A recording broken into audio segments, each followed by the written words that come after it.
गे बहिनी। 7 नंबर पर बरस छपनी सनावा बटनावा दबै गे बहिनी। अब की बेरिया मंजू कुमारी के मुखिया बनै गे बहिनी। छोटू यादव साचन कइन सनावा हथिन गे बहिनी। दीपू भैया साचन कइन सनावा हथिन गे बहिनी। 7 नंबर पर बरस छपनी सनावा बटनावा दबै गे बहिनी। छोटू यादव जिंदाबाद जिंदाबाद जिंदाबाद। दीपू भैया जिंदाबाद जिंदाबाद जिंदाबाद। मंजू कुमारी जिंदाबाद जिंदाबाद जिंदाबाद। ब्रश छाप जिंदाबाद जिंदाबाद जिंदाबाद। निमा पंचायत के जनता जिंदाबाद जिंदाबाद जिंदाबाद। रिकॉर्डिंग बाय खुशहाली म्यूजिक स्टूडियो। नाली गली पीसीसी अवरी पका के मकनावा देथुन गे बहिनी। नाली गली पीसीसी अवरी पका के मकनावा देथुन गे बहिनी। करम संख्या 7 पर बरस छपनी सनावा बटनावा दबै गे बहिनी।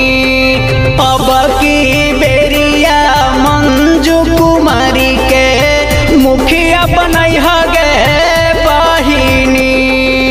छोटू यादव जिंदाबाद जिंदाबाद जिंदाबाद। दीपू भैया जिंदाबाद जिंदाबाद जिंदाबाद। मंजू कुमारी जिंदाबाद जिंदाबाद जिंदाबाद। ब्रश छाप जिंदाबाद जिंदाबाद जिंदाबाद। निमा पंचायत के जनता जिंदाबाद जिंदाबाद जिंदाबाद।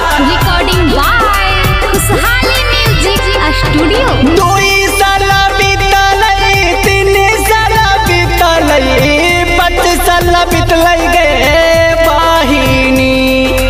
2 साल बीतलै 3 साल बीतलै 25 साल बीतलै गे बहिनी। आजल नानी माँ पंचायतवा में कुछो विकास हवा होलै गे बहिनी। अब की बेरिया छोटू यादव के सपनावा पूरै गे बहिनी। छोटू यादव जिंदाबाद जिंदाबाद जिंदाबाद। दीपू भैया जिंदाबाद जिंदाबाद जिंदाबाद। मंजू कुमारी जिंदाबाद जिंदाबाद जिंदाबाद। ब्रश छाप जिंदाबाद जिंदाबाद जिंदाबाद। निमा पंचायत के जनता जिंदाबाद जिंदाबाद जिंदाबाद। रिकॉर्डिंग बाय खुशहाली म्यूजिक स्टूडियो।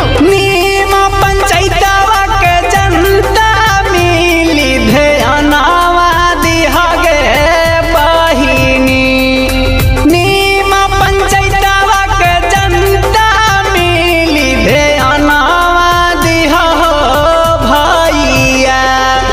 अब की बेरिया मंजू दीदी के मुखिया बनै हो भैया। करम संख्या 7 पर बरस छपनी सनावा